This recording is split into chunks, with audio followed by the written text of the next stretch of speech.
Chippy with Ultrabook News here at CeBIT 2012. A little bit of a behind the scenes in one of the Intel business centers here, and we have one of the first working branded Ivy Bridge Ultrabooks that I've seen so far. It's the Fujitsu UH572. This is definitely Ivy Bridge, and the reason I know that it's Ivy Bridge is, number one, there's the 1.5 gig nominal CPU there. We've got HD graphics 4000 here, that's in Ivy Bridge, and the 1.5 gigahertz CPUs. There's a Intel 7 series chipset as well, so definitely Ivy Bridge. Let's have a quick look around the device though. It's definitely a bit more business focused, this Fujitsu, and just slightly heavier, I'm thinking, than the other sort of 13-inch devices we've seen, but you'll see why in a minute, because it's got a good set of ports on it. Here's the headphone, two USB 3s and HDMI, and there's the Kensington lock port there, just spinning that around.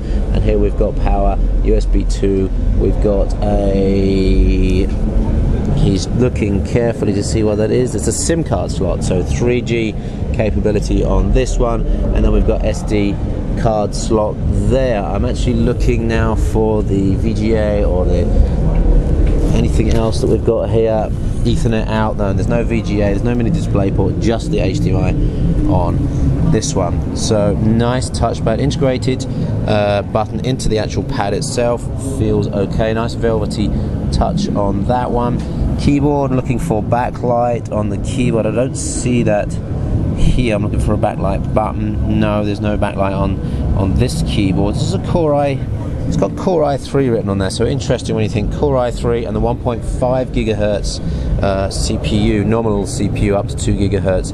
It's kind of low end. So although I said this is business focused, it looks business focused, it might actually come in at a reasonable price.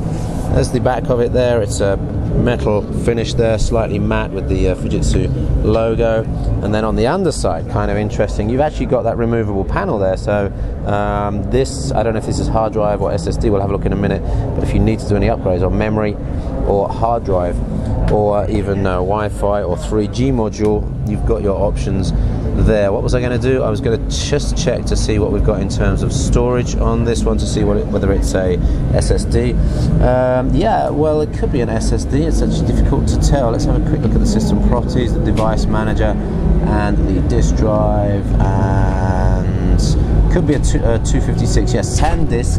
Ah, no. Okay, it's a hybrid HDD. With what, maybe 300 gigs of storage and a 16 gig SanDisk SSD on this. So there you go. That's Ivy Bridge. That's working. I don't know if I'm going to have a chance to do any battery life testing on that one. It's showing over 5 hours. We've got Wi-Fi on. We've got screen on. And it's 98% full, but of course that's no indication really of what's going on. I would love to do an HD graphics test on this. I'm going to see if I can convince Intel to let me do that right now. In the meantime though, stay tuned with ultrabooknews.com for more information on Ultrabooks. It's CeBIT. Thanks for watching.